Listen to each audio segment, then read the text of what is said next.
তো দেশে 4টি প্রদেশ হবে এককালে, তারপর 4টা প্রাদেশিক সরকার হবে, 4টা প্রদেশের প্রাদেশিক পরিষদ হবে, 4টা প্রদেশের 4জন মুখ্যমন্ত্রী হবেন, 4জন স্পিকার হবেন, 4টা প্রদেশের গভর্নর হবেন, তাই না? আঞ্চলিক দলগুলো দাঁড়াবে মানে ভারতের মতো।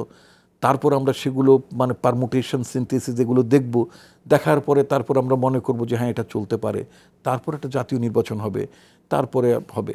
তো এত কিছু তো এজেন্ডা, এত কিছু তো দায়িত্ব তো এই সরকারকে কেউ দেয়নি।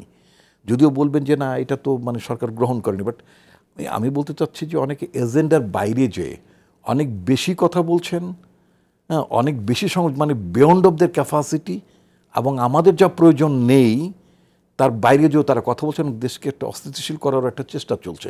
সেই জন্য আমরা বলি এত কিছু, এই জন্য আমরা এই সরকারকে মনে করি না যে এই সরকার একটা অপরিসীম সীমা নিয়ে এই সরকার ক্ষমতায় আছে, সেটা আমরা মনে করি না।